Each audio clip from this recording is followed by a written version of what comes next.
Major funding for KPBS Evening Edition has been made possible in part by Bill Howe Family of Companies, providing San Diego with plumbing, heating, and air restoration, flood and remodeling services for over 40 years. Call 1-800-BILL-HOWE or visit billhowe.com. And by the Conrad Prebys Foundation, Darlene Marcos Shiley, and by the following.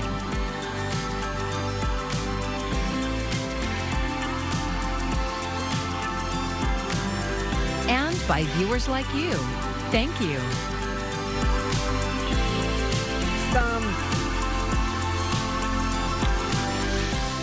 Some high-level attention today on pollution in the Tijuana River Valley. Thanks for joining us. I'm Jade Hindman and from Maya Trabolsi. Members of San Diego's congressional delegation were joined by other federal, state, and local officials in touring the South Bay International Wastewater Treatment Plant. KPBS reporter John Carroll reports on progress in solving a years-long crisis. With the smell of sewage in the air, San Diego Representatives Scott Peters, Juan Vargas, and Sarah Jacobs got to see the plant for themselves. Federal and state officials, including Deputy Secretary of State Richard Verma, were along for the tour as well. This has taken too long to get fixed, but thankfully we are on a better path today. Peters says a big reason why the problem today is so hard to solve is because of years of neglect. Between 2010 and 2020, over 10 years, only $4 million was spent on this plant's maintenance. Over the last few years, that has changed in a big way. Peters says over the past 18 months, $31 million has been spent on maintenance and repairs to bring the plant into compliance with its clean water permit. This is intolerable. The treatment plant and the area around it are in Representative Juan Vargas's district. Vargas says the problem has gotten so bad this summer because sewage flows, tens of millions of gallons a day, continue to pour into the Tijuana River. He says that usually doesn't happen during the dry season. But Vargas says serious progress is finally being made, partly thanks, he says, to Mexico starting to take the issue seriously. They finally have some urgency to it. Now, there's a whole bunch of pipes that are broken on the Mexican side also. Now, they haven't been quite as forthcoming, just to be frank. Still, big money is now being spent to fix things, more than $400 million to repair and expand this plant. A main theme to emerge here today is that more progress is being made to solve this problem than ever before. But Imperial Beach Mayor Paloma Aguirre says it isn't happening fast enough. We are living in life or death situation, and I'm not exaggerating.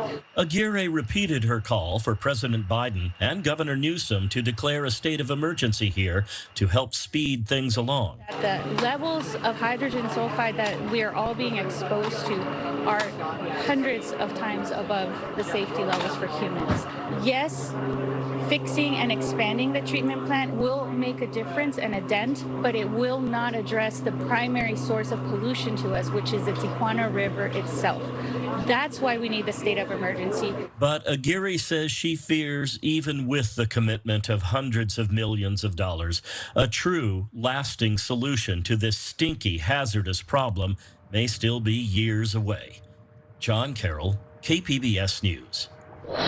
Well, happy Thursday, everyone. As we head into the weekend, I am tracking sunshine returning for Friday. It will be a little bit breezy and humid, but I am tracking great weather as we head into Labor Day. I'll have that updated forecast coming up. Well, we now know the identity of the teenage driver who died after a police chase crash in Claremont.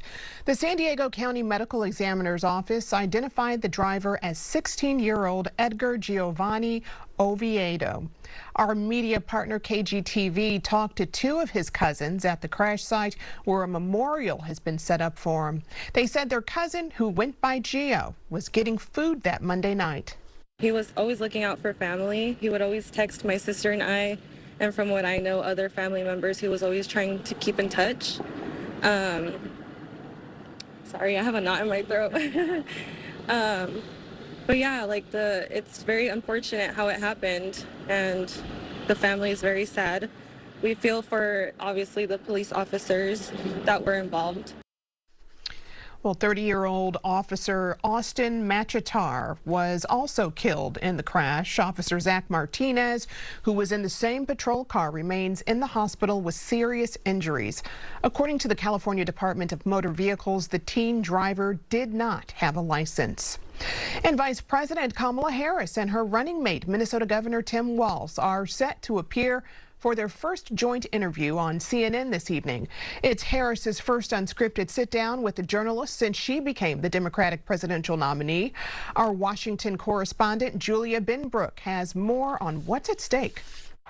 Vice President Kamala Harris sitting down for her first interview with a major media outlet since becoming the Democratic nominee, hoping to continue the momentum she's felt on the campaign trail. At the end of the day, if she comes off tough, if she comes off presidential, if she comes off understanding that it's not just joy, but it's that joyful warrior that she's going to fight for every American, then look, it's going to be a home run. During this joint interview with her running mate, Minnesota Governor Tim Walz, Harris is looking to draw contrast with her opponent, former President Donald Trump.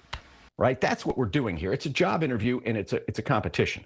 It will also allow Harris to explain how her positions on key issues might differ from President Joe Biden's as the 2024 race enters a new phase. I think voters are pretty smart. You know, they're going to be watching for this thing and saying, just who is this person and who's going to show up? By not scheduling a major interview before now, Harris opened herself to complaints from both Republicans and some nonpartisan observers that she is trying to dodge scrutiny. I think the hand-wringing and the gyrations over this over the last month show a troubling lack of confidence in her political ability. The interview, taped in Georgia, where Harris is making several campaign stops this week, airs on CNN at 9 p.m. Eastern. Reporting in Washington, I'm Julia Benbrook. Well, fentanyl is a dangerous narcotic that kills more than 100,000 Americans each year. Donald Trump and many other politicians say this deadly drug is regularly smuggled into the U.S. by undocumented immigrants. But experts tell KPBS border reporter Gustavo Solis that those claims are largely false. If you're following the presidential election, you've probably heard something like this. President, look. No one has ever said a wall keeps out 100% of illegal aliens, but if it keeps out 98%, I'd say we're doing pretty good. And that means less fentanyl, less drugs, and less crime coming into our communities. That was J.D. Vance, the Republican nominee for vice president. And you'll hear similar rhetoric from politicians right here in San Diego. Two other things that are very important that are concerning about the border and how people are just able to walk across the border and get here. The two things are fentanyl, drugs and fentanyl, and also human trafficking. That was Republican San Diego County Supervisor Jim Desmond. For years, politicians, mainly Republicans, have drawn a clear line between the country's fentanyl epidemic and illegal immigration. They say border walls and other harsh immigration measures will prevent fentanyl from entering the country. But what they aren't saying is that the vast majority of fentanyl is smuggled into the country by U.S. citizens. KPBS spoke with local prosecutors, experts, and Border Patrol officials to get a better understanding of how fentanyl gets here and who brings it in. 80% of the people who we prosecuted and convicted, and by we I mean the federal government, 80% of people convicted in 2023 of drug trafficking offenses were U.S. citizens. And so they're people who have the ability to cross, obviously, but also are going to be able to slip under the radar. That's Tara McGrath. She's the U.S. Attorney for the Southern District of California. The narrative that it's the illegal immigration or asylum seekers or people who are coming to the United States because they're fleeing violence and they happen to also have a baggie of fentanyl in their backpack as they're trekking through the desert. That narrative is a dangerous misconception because that's not who we're seeing. Federal records show that more than 90% of all fentanyl, cocaine, heroin, and meth is seized at legal ports of entry or at border checkpoints on major roads already inside the U.S. Cecilia Farfan is an expert on international crime. She says Mexican drug cartels control virtually all drug smuggling along the border, and putting their product in the hands of desperate migrants, risking life and limb to cross illegally, that's just bad for business. It would not make sense to put your merchandise in such a risky situation, right? Like, is this migrant going to cross? Is he not going to cross? Are they going to get stopped? What's going to happen, right? It makes much more sense to smuggle drugs through legal border crossings. We are at the San Ysidro Port of Entry, the largest port of entry in the world. We process strictly at this port of entry more than 100,000 people per day. Sydney Aki is Director of Field Operations for the San Diego Field Office of Customs and Border Protection. The San Ysidro Port of Entry is open 24 hours a day, 7 days a week. It has 24 vehicle lanes that are often backed up for hours. In most cases, agents at the inspection booths have less than a minute to decide if they want to refer somebody for a secondary inspection. Aki says that the sheer volume of cars and people make finding drugs incredibly difficult. It could be anywhere in their spare tires, the roofs, on the floorboards, the dashboard, the engine compartments, spare tires, a whole host of different areas. Farfan argues that narratives linking migrants with drug smuggling are distracting and even dangerous. There is a tendency to always make it about someone else, right? The foreigner that brings in illicit drugs. And it's never a homegrown issue, but it's rather more of a generally racist discourse that links someone else, this foreigner, this unwanted presence that brings drugs. And prosecutors agree. McGrath says that blaming migrants shifts the focus away from the people who are really behind the fentanyl epidemic. When I talk about a dangerous misconception, it's placing the responsibility and the kind of target of drug smuggling on economic migrants. That's not who's doing it. The focus of who's pushing these poisons into our country are the cartels. Both civilian and law enforcement experts told KPBS that if politicians are really serious about solving the fentanyl crisis, there are real solutions out there, like investing in non-invasive scanners at the legal border crossings, committing to drug prevention efforts on both sides of the border, and pursuing more binational crackdowns on drug cartels. Gustavo Solis, KPBS News. And this Sunday is International Overdose Awareness Day. An event outside the county administration building today highlighted the progress being made in San Diego and how far there's left to go. The Regional Substance Abuse and Overdose Prevention Task Force released their annual report today. 1,200 purple flags were displayed representing the lives lost to overdose in 2023.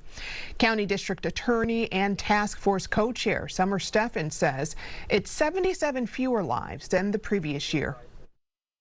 But for all of those flags out there, there are ripple effects of families that will suffer pain for the rest of their life. Their courage is demanding change that will make sure that somebody else's child is not lost to overdose. And Steffen also discussed Proposition 36, which voters decide this November. It would increase punishment for certain theft and drug-related crimes. It would also require courts to warn offenders could be charged with murder if they sell or provide drugs that kill someone. A San Diego nonprofit furnishes homes for people emerging from homelessness. KPBS reporter Katie Anasta says new research shows the program led to greater mental, emotional, and physical health. When Jesse Gray left the Air Force, he wasn't sure what to do next. He became homeless and lived in hotel rooms and his car for 2 years. Once he got an apartment, Humble Design fully furnished it. It was really surreal. I think to that point that had been the biggest act of generosity I've ever received from a stranger. He says it changed his outlook on what was next. And now I felt like I had something to protect and to work for, even more so. You know, it wasn't just an apartment, this was a home. This is where I can put down roots and continue going out into the community and continue working on my own future. A new report from the UC San Diego Homelessness Hub shows Gray isn't alone. Researchers surveyed more than 150 Humble Design recipients. 8 out of 10 people reported an increased sense of self-worth and security. Most also reported an increased sense of belonging. New beds meant people got better sleep, while dining room tables and living room couches meant they could entertain friends and family.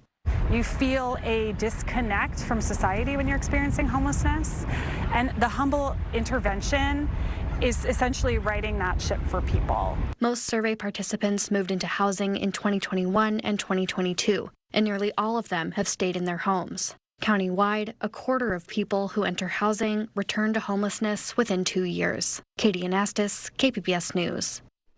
And more good news, the wait list for 3 new affordable housing developments in San Diego County are now open. The properties and their addresses are on your screen right now. They are the Santa Fe Senior Village in Vista, Estrella in San Marcos, and Breezewood in Escondido. They feature units for seniors, low-income families, and disabled adults experiencing homelessness.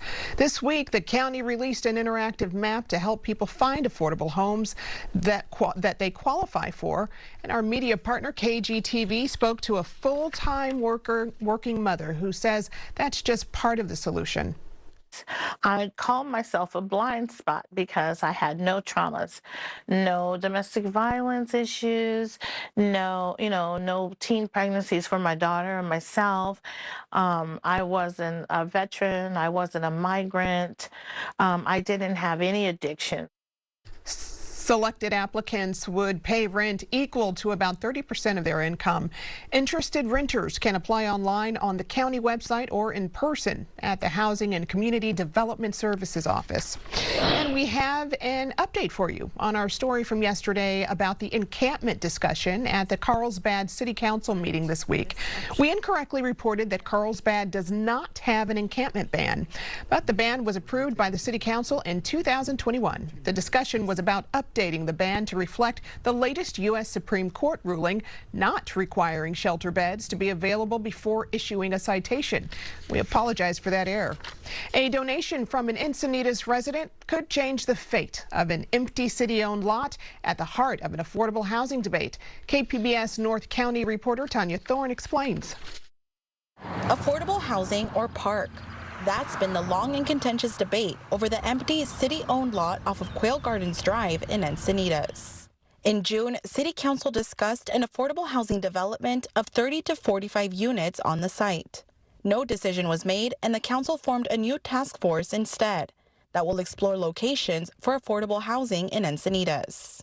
But $100,000 brought the controversial lot back to the agenda during Wednesday's City Council meeting.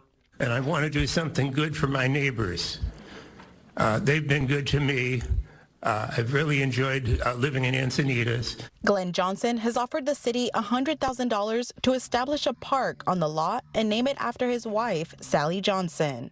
And even though my wife is deceased, and I may join her in a few years, hope many years, I want to leave something for posterity. His offer was met with cheers and applause from some residents, including 10-year-old entrepreneur Oliver Pratt, who raised money over the summer and presented his own offer. So far, I've made a whopping $1,542. Before the city can accept the donations, the Parks and Rec Department would need to study the feasibility of a park on the 9-acre lot. But advocates for affordable housing say the council should wait for the Affordable Housing Task Force report in November. The purpose of that task force is to look at every city-owned property and other sites in our community so that we can find a way to build an affordable community. And we have just started those meetings. Others had mixed feelings about the donation. If I had $100,000, can I just offer something to the city and hope it gets done? It seems like a very undemocratic process to me. Council was divided, but approved the study of a park, also due later this year. Tanya Thorne, KPBS News. Well, September 1st has been designated as Letter Appreciation Day. KPBS arts reporter and comic book fan Beth Accomando wants to share her appreciation. Comic book lettering, like film editing, can be an invisible art that goes unappreciated. But a good letterer enhances a comic, and one of the best is Stan Sakai. But he got into the profession by accident. Sergio Aragonés heard I was teaching calligraphy and said, "Oh, I'm doing a comic book. I'm just starting a comic book. Would you like to be the letterer?" And I said, "Yeah, I know how to letter." Figure, how hard can it be? I never lettered a comic book in my life. So he did some research and began lettering Gru, created by Sergio Aragonés. I just got this. This is a page from Sergio Aragonés' Gru the Wanderer. And you can see he's already done some of the inking or penciling and inking the artwork. And here I have the this is my part where I would rule the lines and I would write the words according to Mark Evanier's script. Once the copy is roughly lettered in, I make the guidelines for the lettering. This is what I use to make the guidelines. This is called the Ames Lettering Guide. And that gives me a guide on how big to make the lettering so that each line is very consistent. By roughing out the lettering, I can kind of gauge how long each line would be. Sakai, a third-generation Japanese-American, also created his own comic, Usagi Yojimbo, set in feudal Japan. Usagi is a samurai rabbit living in an anthropomorphic world, so all the characters are animals. Even though it's a fantasy series, I tried to pay homage to the Japanese culture. This page that I'm working on now has to do with with umeboshi, which is Japanese pickled plums. Sakai is one of the few people who still hand letters. And I do everything the old-fashioned way. Like I said, I love the craft of creating comics. So I do the writing, I do the penciling, and I do the inking, lettering physically on paper rather than on the computer. And this is something I really enjoy. I love the feel of the Bristol board, and just it connects me to the artwork, and it brings more of my personality into the art. Most of my sound effects for Usagi is done with a brush to denote the Japanese style of brush calligraphy. We have different sound effects, such as, onomatopoeia, where sounds become words, like kazoom or blam. And we try to create lettering that would reflect that. Like if something crashes, you might have little crackly words, or it'll be more where you're trying to reflect the words themselves or the sounds themselves. Celebrate Letterer Appreciation Day this Sunday by taking time to not just read a comic, but also to recognize the art of lettering. Beth Accomando, KPBS News.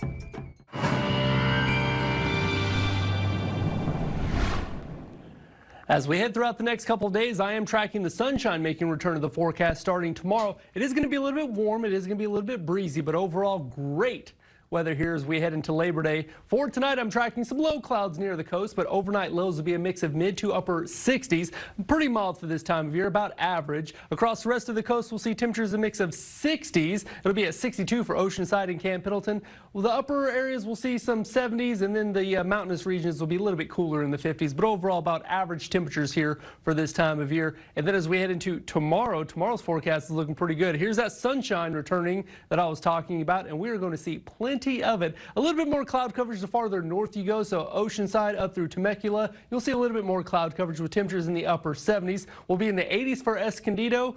Even the desert areas will still be pretty mild for this time of year, 106. So overall, we're going to see some nice weather here kicking off your Friday and heading into your Labor Day weekend. And overall, I just want you to pay attention to just how much sunshine we're going to see here across the West Coast as we head into that weekend. Not a whole lot of rain as we head into Friday afternoon. There will be a couple of showers across parts of Arizona, but overall, across Southern California, lots of sunshine. Now, you just go a couple of miles off the coast, you are going to see a lot of cloud coverage, but overall great weather here for us. And here's that 5-day coast forecast. Lots of sunshine. Highs will be a mix of upper 70s to low 80s. 80 degrees right on the nose for your Labor Day forecast on Monday. As you go a little bit inland, it'll be a little bit hotter. We'll be in the mid to upper 80s, but it does look like we will make the 90s as we head into Labor Day. A little bit windier inland here over the next couple of days. The mountainous regions, overall pretty mild weather here, pretty average for this time of year. Temperatures will be a mix of low to mid 70s with lows dipping into the 50s on Labor Day morning, so heads up for that. And then for the desert areas, mild weather for this time of year, normal weather for this time of year. Temperatures in the triple digits with overnight lows in the 80s. For KPBS News, I'm AccuWeather meteorologist Damian Lotus. Well, you gotta love that forecast. Okay, if you look back into the history of San Diego County, there are some very curious things you can discover. And as Ken Kramer shows us, one thing in particular has had a lasting effect. You recognize this road? Probably you do. It heads north from Pine Valley, Sunrise Highway it's called. Takes you up to Mount Laguna, and to Mount Laguna we will return. But first, let's away to the UK, okay? Oh, and way back in time. For here in Wales, it is said that sometime before the 1870s, there lived a family, and that family had a last name that was a little unusual. Hogg is what it was. And so there was a man who had that name. They called him Mr. Hogg. And he didn't like it, didn't like the name, so much so that he went to the judge and said, I want to change it. And the judge was very sympathetic. He said, okay, what do you want to change it to? And he said, I don't know, anything. And the judge said, really? Anything? Very well. Thing it is. Well, so you look it up, and there's the story. Historian and author Lou Stein wrote about it. Says two brothers, descendants of Mr. Thing, came to San Diego and were cattle ranchers. There was a backcountry general store from the 1880s, stood for a long time. The Thing Brothers Store, it was called. All to say, the next time you're driving up the Sunrise Highway, twisting and turning your way up here, you might give a thought to Mr. Hogg, who didn't have a quick answer on the spot, but it was okay. Oh, and by the way, just as you're approaching Mount Laguna, you might have seen off to your right a sign for Thing Valley Road, where the Thing brothers homesteaded all those years ago. A curious but proud name, it turns out, in the history written about San Diego. And if you want to see more of Ken Kramer's stories about San Diego, his half-hour show can be seen tonight and every Thursday night at 8 o'clock here on KPBS. You can find tonight's stories on our website, kpbs.org. Thank you for joining us. I'm Jade Hindman. Have a great evening. Major funding for KPBS Evening Edition has been made possible in part by Bill Howe Family of Companies, providing San Diego with plumbing, heating, and air restoration, flood and remodeling services for over 40 years. Call 1-800-BILL-HOWE or visit billhowe.com. And by the Conrad Prebys Foundation, Darlene Marcos Shiley, and by the following.